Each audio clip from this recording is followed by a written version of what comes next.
तो guys welcome back to new video on RS play super. मुझे पता है तुम लोग मांगा रिव्यू का वेट कर रहे हो भाई। वो अभी एडिट हो रही है, कल सुबह तक तुमको देखने को मिल जाएगी अगर ये वीडियो थर्सडे शाम को अपलोड हो रही है तो। नहीं तो हो सकता है ये वीडियो मांगा रिव्यू के बाद ही आ रही है। खैर पॉइंट पे वापस आते हैं। आज के इस वीडियो में हम लोग बात करने वाले हैं one of the most amazing episodes in the One Piece anime, episode number 1061 के बारे में। देखो ये एपिसोड ना सिर्फ सांजी फैंस के लिए बना था। जो भी सांजी फैंस अभी तक खुश नहीं हो पा रहे थे या बोल रहे थे यार जोरो को कुछ ज्यादा दिखाया जा रहा है, भाई ये लो तुम्हारे लिए दे दिया, अच्छे से डायरेक्ट किया हुआ, अच्छे से स्टोरी घुसरेड़ के दिया तुम्हारे लिए एपिसोड। और सच बता रहा हूँ मैं वन पीस के एनिमे नहीं फॉलो कर रहा था बहुत टाइम से, लेकिन मुझसे मेरे कुछ दोस्तों ने और सब्सक्राइबर्स ने बोला भाई देख ये वाला एपिसोड तो देख, ये देखना बहुत जरूरी है। और मैं जैसे ही इस एपिसोड को देखता हूँ, मैंने पहले इसको 1080p में देखा और मैं सच बता रहा हूँ मैंने मतलब रिएक्शन देख लो यार, ये रहा रिएक्शन। भाई मुझे मजा आ गया ये एपिसोड देख के, सच बता रहा हूँ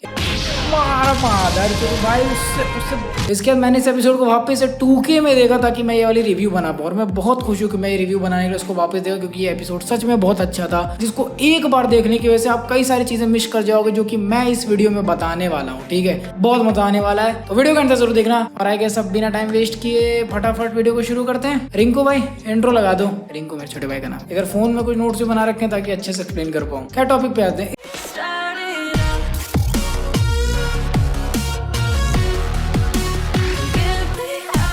इस एपिसोड को रिव्यू करने से पहले मैं चाहता हूँ कि आप एक नाम सुनो मेरे मुंह से, ryota नाकामुरा। ठीक है, आपको नहीं पता ये आदमी कौन है। ये आदमी एनिमे डायरेक्टर है जिसने वन पीस के आज तक सिर्फ 5 एपिसोड्स को डायरेक्ट किया है, सिर्फ 5। और ये 5 कोई छोटे मोटे 5 एपिसोड्स नहीं है, इनमें से मैं 2 के तुम्हें बताता हूँ। सबसे पहला एपिसोड नंबर 850। एपिसोड नंबर 850 अगर तुम्हें नहीं याद है तो भाई उसमें क्या हुआ था कि काटाकोरी को खींच के लूफी मिरर वर्ल्ड में ले गया था। अब तुम्हें याद आया, वो वाला एपिसोड था जहाँ पे लूफी ने काटाकोरी के मुंह पे बोला था, जब काटाकोरी ने उसे बोला कि तू यहाँ से बच के नहीं निकल सकता भाई मिरर वर्ल्ड से, और लूफी ने उसको बोला माँ की चूत यहीं से निकलेंगे और तुझे हरा के निकलेंगे। और भाई ठीक है, ये वाला तो बहुत पुराना था, मैं रिसेंट का बताता हूँ। चैप्टर नंबर 1026 भी इसी बंदे ने डायरेक्ट किया। चैप्टर नंबर 1026 तुमको नहीं याद है तो भाई मैं क्या बताऊँ, ये वो वाला एपिसोड है जहाँ पर लिटरली काइडो और लूफी का सुपर सेन लेवल में फाइट होता है। लूफी हवा में उड़ उड़ के और काइडो भी हवा में उड़ के दोनों साथ में फाइट कर रहे होते हैं। ये वो वाला एपिसोड है जहाँ पर लॉक, किड और किलर मिल के बिग मॉम को धक्का दे के ओनिगाशिमा से नीचे गिराते हैं। और जब एपिसोड नंबर 1026 की बात कर ही रहे तो ये बात ही मैं तुम्हें बता दे रहा हूँ कि इस वाले एपिसोड में एक्चुअली में इस डायरेक्टर ने एक ऐसी चीज ऐड कर दी जो कि मांगा में एग्जिस्ट ही नहीं करती, जहाँ पे किड और लॉ मिल के लूफी का हाथ पकड़ के उसे काइडो की तरफ फेंक रहे हैं। एंड मांगा में भी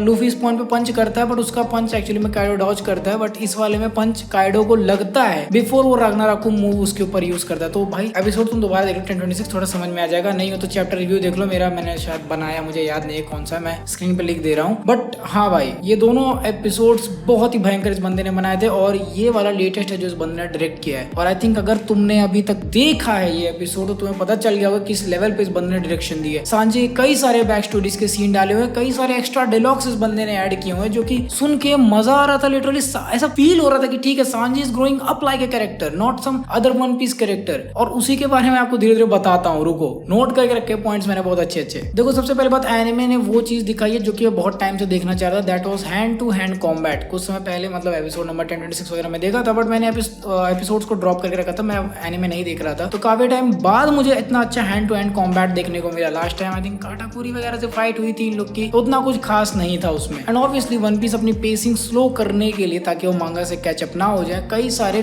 फिलर सीन्स डालते हैं। बट इस बार जो फिलर सीन उसने डाला है ना, वो एक तरीके से डाला है, मतलब फिलर सीन एक्चुअली में एड अप हो रहे हैं। याद करो जेरमा का एक्सपेरिमेंट वाला सीन जो कि इस एपिसोड के स्टार्टिंग में दिख रहा था, वो एक्चुअली में सही तरीके से डाला गया था कि वो सांजी को फिट करे इस एपिसोड में। एंड फिर उसके बाद जिस तरह से पैर घुमा के सांजी क्वीन को किक कर रहा था ना, वो वाला भाई वहां से पता चल गया था कि ठीक है the best fighter of One Piece is here, the best martial artist of One Piece is here. और ये बंदा गजब फाइट देने वाला है इस बंदे को। कुछ चीजें आप मांगा में मिस कर जाते हो, बट वही बात है कि अगर एनिमे को अच्छे से एनिमेट किया गया है तो आप वो चीजों को एंजॉय कर सकते हो, जिसमें मुझे ये पता चला कि क्वीन किस तरह से अपने सर को भी एक्सपैंड कर करके सांजी को हिट कर रहा था। देखो the thing about animation is कि जब चीजों को सही से एनिमेट किया जाए तो सीन्स को एक नई लाइफ मिलती है जो कि मांगा में देखने को नहीं मिल रही थी। एंड सांजी का किक अगेंस्ट क्वीन के अटैक्स वही चीज प्रूव करता है इस वाले सीन में।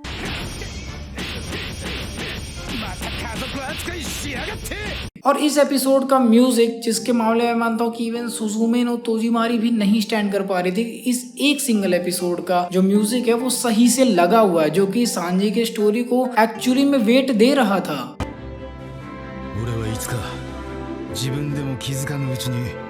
血も涙もない怪物になるのかもしれねえ。それを拒み続けるआज म्यूजिक सुनो यार 力なく बैकग्राउंड もた का れ死ぬのかもしれねえ。だけどな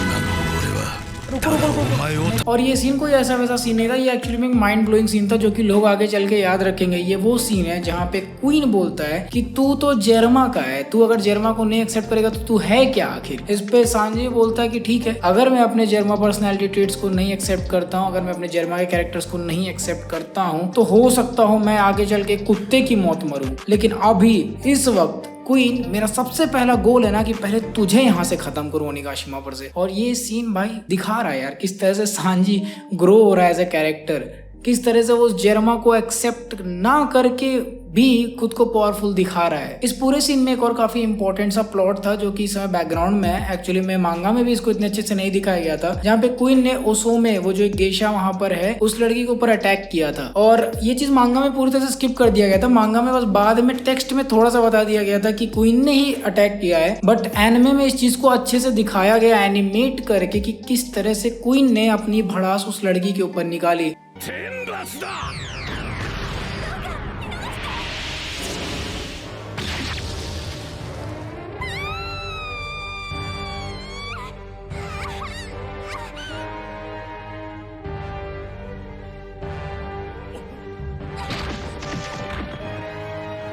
वो लड़की जो कि क्वीन को नहीं पसंद करती थी, ऑब्वियसली मुझे नहीं पता इस दुनिया में कौन इस बंदे को पसंद करेगा, तो उसने बहाना मारा था कि भाई उसका तबीयत खराब है। और उसके झूठ बोलने का गुस्सा किस तरह से क्वीन ने उसके ऊपर निकाला था कि अपने डायनासोर फॉर्म में उसने उसको इतनी जोर से मारा था कि वो लड़की खून फेंक दी थी। तो वो पीस सीन दिखाया गया। ऑल्दो वन पीस है, वियर्डनेस होता ही है यार, मतलब मैंने ऑलरेडी बोल रखा है वन पीस का 14 होना बहुत बुरी बात है। और देख लो ये वही हुआ, क्योंकि एक डायनासोर का चमाट खाने का मुझे नहीं लगता कोई लड़की जिंदा बचेगी, पर ठीक है एक्सेप्ट कर लेते हैं इतना। इसके बाद अब मैं तुम्हें एग्जाम्पल देता हूँ कि नाकामुरा का डायरेक्शन कितने सही से पॉइंट पर था। और ये सीन वही वाला जहाँ पे सांजी अपना इफ्रिट जंप एक्टिवेट करता है। इस चीज को जब मांगा में पढ़ोगे ना लिटरली ऐसा लगेगा कि एक पैनल में ओसोमे आई, वो अपना चूहा खोज रही थी एंड उसके जस्ट नेक्स्ट पैनल में सांजी ने अपना इफ्रिट जंप एक्टिवेट कर दिया खुद के पावर्स को एक्सेप्ट करके। जो कि यार मैं कैसे बताऊं, उतना नहीं वो लग रहा था कि उतना ज्यादा वेट नहीं डाल रहा था सांजी के ऊपर उस पॉइंट पे, क्योंकि जितना जोरो को देख लिया कोजाबुरो वाला सीन वगैरह देखते हुए डेवलप होते हुए उतना सांजी को मिल नहीं रहा था। बट इस डायरेक्टर ने कुछ तो सोचा भाई, इस डायरेक्टर ने कुछ तो सोचा कि भाई मैं इस एपिसोड पे काम कर रहा हूँ, इसको ऐसे तो नहीं बनाऊंगा कि लोग बस देखने के लिए देख लें कि वन पीस के इतने सारे एपिसोड देखने ही हैं तो चलो इसको भी देख लेते हैं। ये सोच के तो उसने नहीं बनाया था, उसने ये सोच के बनाया था कि अगर मैं ये एपिसोड बना रहा हूँ ना तो सांजी को कोई ना कोई मतलब जरूर दूंगा। And that is what that guy did in this episode.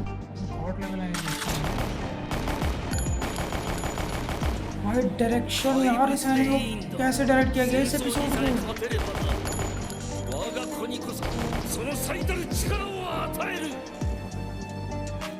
तो चलो तुमको बताता हूँ कि आखिर सीन प्रोग्रेस कैसे कर रही थी। सांजी सबसे पहले कूद के जाके दीवार पर चिपकता है उस पॉइंट पर जब कोई उस लड़की के ऊपर अटैक करने वाला था। ये चीज मांगा में थी ही नहीं। सांजी वहां पर खुद के बारे में सोचता है कि कैसे उसकी आइडियोलॉजीज, उसकी बिलीव्स की कभी भी औरत के ऊपर हाथ नहीं उठाना चाहिए, औरतों को प्रोटेक्ट करना चाहिए। जैसे सांजी ने किसी औरत को मार दिया, मैं खुद का लड़ पी लूंगा। चाहिए। और किस तरह से वो जेरमा की पावर्स को अपनाने से डरता है, ये सारे डायलॉग्स थे ही नहीं मांगा में। और जस्ट उसी पॉइंट पे उसको रियलाइज होता है कि डरने से कुछ नहीं होगा, उसे आज क्या मिला है इसके बारे में सोचना ज्यादा जरूरी है। स्ट्रॉन्ग स्केलेटल मसल्स और हाई स्पीड, ये सारे एडिशनल टूल्स हैं जो कि उसके पास हैं, ना कि जस्ट उसको एक पावर अप टाइप का वो उसको एज्यूम करता। और जस्ट इसी पॉइंट पे उसको रियलाइज होता है कि कैसे जेरमा के एनहेंसमेंट को उसको एक्सेप्ट करना है और अपने एक्सोस्केलेटल के साथ फायर को और एडवांस बुशुशुकु हाकी को कंबाइन करके वो अपना इफ्रिट जंप बना सकता है। ये सारी चीजें मांगा में थी ही नहीं। और इफ्रिट जंप का जो एनिमेशन था वो बहुत अच्छा था, बहुत सेटिस्फाइंग था एज कम्पेयर टू डिएवल जंप, क्योंकि डिएवल जंप में सांजी के कंधे कुछ ज्यादा व्हाइट टाइप के थोड़े से दिख रहे थे, क्योंकि उतना अच्छा नहीं लग रहा था।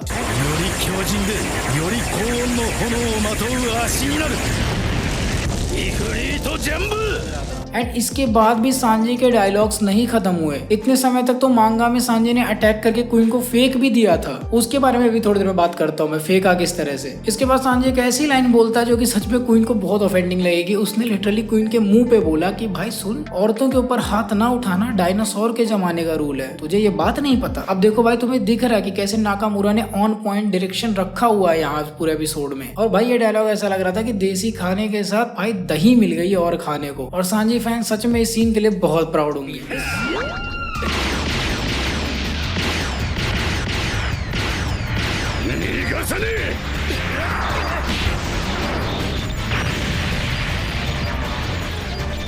इस पॉइंट तक मांगा में सांजी वर्सेस क्वीन की फाइट खत्म हो गई थी, बट यहाँ पर भी नाकामुरा ने एक्स्ट्रा सीन्स ऐड किए जो कि एक्चुअली में है फिलर सीन्स, मैं मानता हूँ, बट उनको सही तरह से ऐड किया गया। क्योंकि लास्ट में जो जेरमा का दोबारा से सीन दिखाया गया, वहाँ पे हमें विंस्मोक जज का सर सांजी के जस्ट सामने दिख रहा था, जो कि ये दिखा रहा था कि सांजी अभी भी नहीं भूल पाया है कि किस तरह से वो ट्रीट होता था अपनी फैमिली में, उसकी क्या औकात थी उसकी फैमिली में। लेकिन जब सांजी के ऊपर सूरज चमकता है और वो उस कैद में से आजाद होता है, तो जेफ जस्ट उसके बगल में खड़ा हुआ है, जो कि एक बहुत ही नॉस्टैल्जिक मोमेंट था हर सांजी फैन के लिए। क्योंकि जब मैंने वो सीन देखा तो मैंने कहा हाँ भाई, सांजी भी एक कैरेक्टर है, एक ऐसा कैरेक्टर जो कि ओडा ने बहुत अच्छे से लिखा है।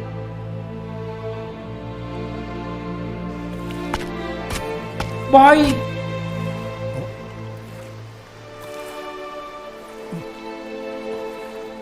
और यहाँ पे फैक्ट की बात यह है कि ये सारी चीजें ओडा ने लिखी भी नहीं थी, ये डायरेक्टर ने चीजें ऐड की है, जो कि सोच के अच्छा लग रहा है कि यार ओरिजिनल वर्क से भी बेटर बनाने की कोशिश की इस बंदे ने। और अभी आप सोच रहे हो भाई ठीक है इतनी चीजें थी, नहीं, और डायलॉग्स ऐड किए इस बंदे ने। उसने एक ऐसी चीज बोली जो कि बहुत मजा आया सुन के। उसने क्वीन को ऐसा बोला कि भाई तेरे जैसे झाटू डायनासोर के मांस को भी मैं बहुत अच्छा मीट बना सकता हूँ। एंड इसके बाद सांजी कूद के हवा में जोर से क्वीन के सर पे किक करता है, वो किक जिससे लिटरली लूफी बेहोश भी हो चुका है एक बार, बट इस बार इफरिट जम के साथ उसने उसको किक किया। I don't want to imagine कोई ना कोई हड्डी तो जरूर क्रैक हो गई होगी क्वीन की इस पॉइंट पे।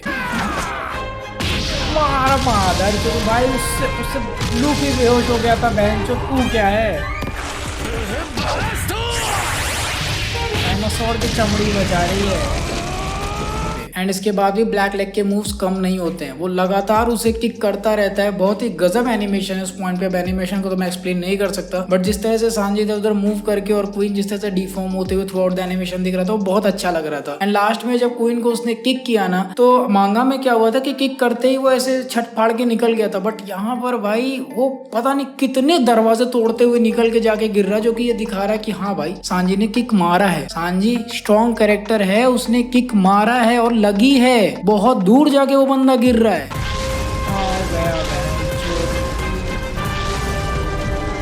वो मार के वो चीजें भी देखने को मिल रही हैं। इसीलिए मैं बोल रहा हूँ कि नाकामुरा ने बहुत बढ़िया काम किया इस पूरे एपिसोड में। और मैं ये नहीं मान सकता कि आप में से कोई भी फैन, वन पीस का फैन या सांजी जो भी है, मुझसे ये बोलेगा कि भाई नहीं तुम गलत बोल रहे हो अनिकेत। और अगर आप सोच रहे हो कि यहीं पर उसका काम खत्म हो गया, नहीं, उसने रेजू का भी एक बहुत बढ़िया सा फ्लैशबैक सीन ऐड किया, जहाँ पे रेजू बोलती है उसकी माँ के कब्र के सामने कि सांजी तेरे अंदर ह्यूमैनिटी अभी भी बची हुई है, एंड इसीलिए तू इस दुनिया का सबसे अच्छा आदमी है। 母さんの命がけの抵抗で守られた感情を持って生まれてきた子だから、あなたは誰よりも優しいのよ。